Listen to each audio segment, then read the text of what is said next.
ದೀರ್ಘಾವಧಿ CM ರೇಸ್ನಲ್ಲಿ CM Siddaramaiah number 1. ಸತತ 2ನೇ ಬಾರಿಗೂ ಪೂರ್ಣಾವಧಿ ಪೂರೈಸುತ್ತಿರುವ ಸಿದ್ದು.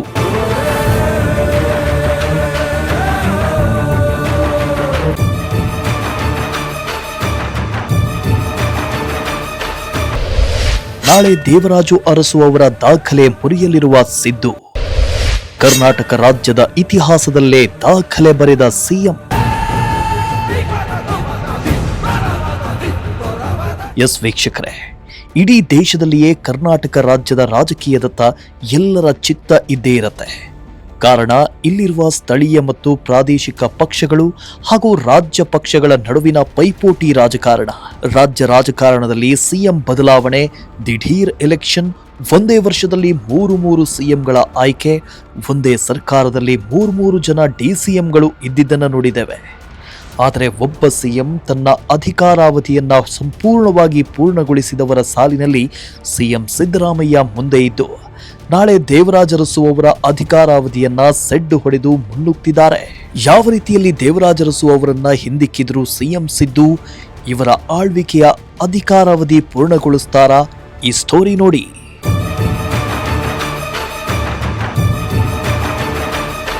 ಹೌದು, ರಾಜ್ಯದಲ್ಲಿ ಸಿಎಂ ಸಿದ್ದರಾಮಯ್ಯ ಅವರು 2013ರಲ್ಲಿ 2018ರವರೆಗೆ ತಮ್ಮ ಅಧಿಕಾರಾವಧಿಯನ್ನ ಯಾವುದೇ ಅಡೆತಡೆ ಇಲ್ಲದೆ ಪೂರ್ಣಗೊಳಿಸಿದ್ರು. ಅದಾದ ಬಳಿಕ ಮತ್ತೆ 2023ರಲ್ಲಿ ಕಾಂಗ್ರೆಸ್ ಸರ್ಕಾರ ರಾಜ್ಯದಲ್ಲಿ 135 ಸ್ಥಾನಗಳನ್ನು ಪಡೆಯುವ ಮೂಲಕ ಮತ್ತೆ ಅಧಿಕಾರದ ಗದ್ದುಗೆಯನ್ನ ಹಿಡಿದಿತ್ತು. ಈ ಬಾರಿ ಸಿಎಂ ಸಿದ್ದರಾಮಯ್ಯ ತಮ್ಮ ಅಧಿಕಾರವನ್ನ ಪೂರ್ಣಗೊಳಿಸುತ್ತಾರೆ ಅನ್ನೋ ಮಾತುಗಳ ನಡುವೆಯೇ ಸಿಎಂ ಕುರ್ಚಿ ಬದಲಾವಣೆ ವಿಚಾರ ರಾಜ್ಯ ರಾಜಕಾರಣದಲ್ಲಿ ಮಾತ್ರವಲ್ಲದೆ ಇಡೀ ದೇಶದಲ್ಲಿ ಸಂಚಲನವನ್ನ ಸೃಷ್ಟಿ ಮಾಡಿತ್ತು.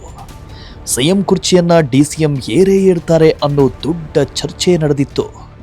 ಇದಕ್ಕೆ ಪೂರಕವಾಗಿ ಹಲವು ಬಣಗಳಾಗಿ ರಾಜ್ಯ ಒಡೆದು ಹೋಗಿತ್ತು. ಇದರ ನಡುವೆ ಡೆಲ್ಲಿ ಟೂರ್ ಕೂಡ ಆಗಿತ್ತು. ಆದರೆ ಸಿಎಂ ಸಿದ್ದರಾಮಯ್ಯ ಅವರೇ 5 ವರ್ಷ ಆಳ್ವಿಕೆ ನಡೆಸ್ತಾರೆ ಅನ್ನೋದು ಒಂದು ಮಟ್ಟಿಗೆ ಖಚಿತವಾಗಿದೆ. ಇದರ ನಡುವೆಯೇ ಒಬ್ಬ ಸಿಎಂ ತನ್ನ ಅಧಿಕಾರಾವಧಿಯನ್ನ 2ನೇ ಬಾರಿಯೂ ಪೂರ್ಣಗೊಳಿಸ್ತಾ ಇರೋ ವ್ಯಕ್ತಿಯನ್ನು ಹೆಗ್ಗಳಿಕೆಗೆ ಸಿಎಂ ಸಿದ್ದರಾಮಯ್ಯ ಪಾತ್ರರಾಗ್ತಿದ್ದಾರೆ. ಇನ್ನು ರಾಜ್ಯದ ದೀರ್ಘಾವಧಿ ಸಿಎಂ ಎಂಬ ಹೆಗ್ಗಳಿಕೆಗೆ ಸಿದ್ದರಾಮಯ್ಯ ಅವರು ಪಾತ್ರರಾಗಲು ಕೇವಲ ಒಂದೇ ಒಂದು ದಿನ ಬಾಕಿ ಇದೆ. ದೇವರಾಜ ಅರಸು ದಾಖಲೆಯನ್ನ ನಾಳೆ ಮುರಿಯಲಿದ್ದಾರೆ. ದೇವರಾಜ ಅರಸು ಅವರು 7 ವರ್ಷ 239 ದಿನಗಳ ಕಾಲ ಕರ್ನಾಟಕದ ಸಿಎಂ ಆಗಿದ್ರು. ಅದಾದ ಬಳಿಕ ಯಾವೊಬ್ಬ ಸಿಎಂ ಕೂಡ ತಮ್ಮ ಅಧಿಕಾರಾವಧಿಯನ್ನ ಪೂರ್ಣಗೊಳಿಸಲು ಕಷ್ಟಕರವಾಗಿತ್ತು. ಆದರೆ ಇದೀಗ ಸಿದ್ದರಾಮಯ್ಯ ಕೂಡ ಇಂದಿಗೆ 7 ವರ್ಷ 239 ದಿನ ಪೂರೈಸಿದ್ದಾರೆ. 3ನೇ ಸ್ಥಾನದಲ್ಲಿ ಎಸ್ ನಿಜಲಿಂಗಪ್ಪ ಅವರಿದ್ದು 7 ವರ್ಷ 175 ದಿನಗಳ ಕಾಲ ಅವರು ಮುಖ್ಯಮಂತ್ರಿಗಳಾಗಿ ಸೇವೆ ಸಲ್ಲಿಸಿದ್ದಾರೆ. ಬಳಿಕ 4ನೇ ಸ್ಥಾನದಲ್ಲಿ ರಾಮಕೃಷ್ಣ ಹೆಗಡೆ ಅವರಿದ್ದು 5 ವರ್ಷ 216 ದಿನ ಪೂರೈಸಿದ್ದಾರೆ. 5 ವರ್ಷ 82 ದಿನ ಸಿಎಂ ಆಗಿದ್ದ ಬಿಎಸ್ ಯಡಿಯೂರಪ್ಪ 5ನೇ ಸ್ಥಾನದಲ್ಲಿದ್ದಾರೆ.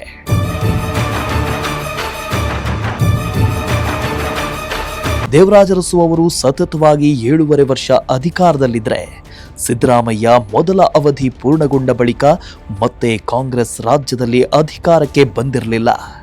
2018ರ ವಿಧಾನಸಭೆ ಚುನಾವಣೆ ಫಲಿತಾಂಶ ಅತಂತ್ರವಾಗಿದ್ದ ಕಾರಣಕ್ಕೆ ಜೆಡಿಎಸ್ ಜೊತೆ ಸೇರಿ ಕಾಂಗ್ರೆಸ್ ಮೈತ್ರಿ ಸರ್ಕಾರ ರಚಿಸಿತ್ತು. ಆದರೆ ಕುಮಾರಸ್ವಾಮಿ ಅವರ ನೇತೃತ್ವದ ಸರ್ಕಾರ 14 ತಿಂಗಳಿಗೆ ಪತನವಾಗಿತ್ತು.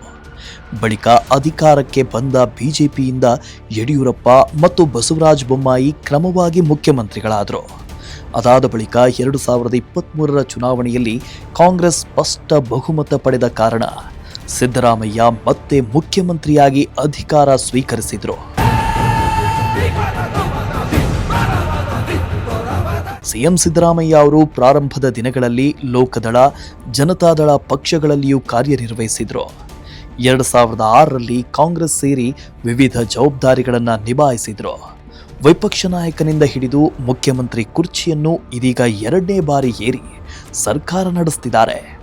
ರಾಜ್ಯ ಬಜೆಟ್ ಮಂಡನೆಯಲ್ಲೂ ಸಿಎಂ ಸಿದ್ದರಾಮಯ್ಯ ದಾಖಲೆ ಬರೆದಿದ್ದು ಇದುವರೆಗೂ 16 ಬಜೆಟ್ ಮಂಡಿಸಿದ್ದಾರೆ.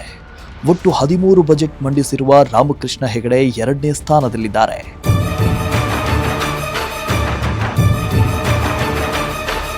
ನಿಟ್ಟಿನಲ್ಲಿ ಕರುನಾಡ ಟಗರು ಹೊಸ ದಾಖಲೆಯನ್ನ ಬರೆಯುವುದಕ್ಕೆ ಸಜ್ಜಾಗಿದ್ದು, ಎಲ್ಲೆಡೆ ಅಭಿಮಾನಿಗಳು ತಮ್ಮ ನೆಚ್ಚಿನ ನಾಯಕ ಅಧಿಕಾರಾವಧಿ ಪೂರ್ಣಗೊಳಿಸ್ತಾ ಇರೋ ಹಿನ್ನೆಲೆ ಸಂಭ್ರಮಾಚರಣೆ ನಡೆಸುವುದಕ್ಕೆ ಸಕಲ ಸಿದ್ಧತೆಗಳನ್ನ ಮಾಡ್ತಿದ್ದಾರೆ. ಇತ್ತ ಅಹಿಂದ ನಾಯಕನ ಈ ದಾಖಲೆಗೆ ಇಡೀ ಅಹಿಂದ ಸಮುದಾಯವೇ ಸಂತಸ ವ್ಯಕ್ತಪಡಿಸುತ್ತಿದೆ. ಸಿಎಂ ಸಿದ್ದರಾಮಯ್ಯನವರು ನಾಳೆ ದೇವರಾಜ ಅರಸು ಅವರ ಪೂರ್ಣಾವಧಿಯನ್ನ ಹಿಂದಿಕ್ಕಿ ಮುಂದೆ ನಡೆಯಲಿದ್ದಾರೆ. ಜೊತೆಗೆ ಸಿಎಂ ಕುರ್ಚಿಯಲ್ಲಿ 5 ವರ್ಷಗಳನ್ನ ನಾನೇ ಪೂರೈಸ್ತೇನೆ ಅನ್ನೋ ದೃಢ ವಿಶ್ವಾಸವನ್ನ ಇಟ್ಕೊಂಡಿದ್ದಾರೆ. ಇವರ ಈ ಆಶಯ ಈಡೇರಲಿ ಅನ್ನೋದು ಪ್ರಜಾಶಕ್ತಿ ಟಿವಿಯ ಕಳಕಳಿ. Bureau report, Prajashakti TV.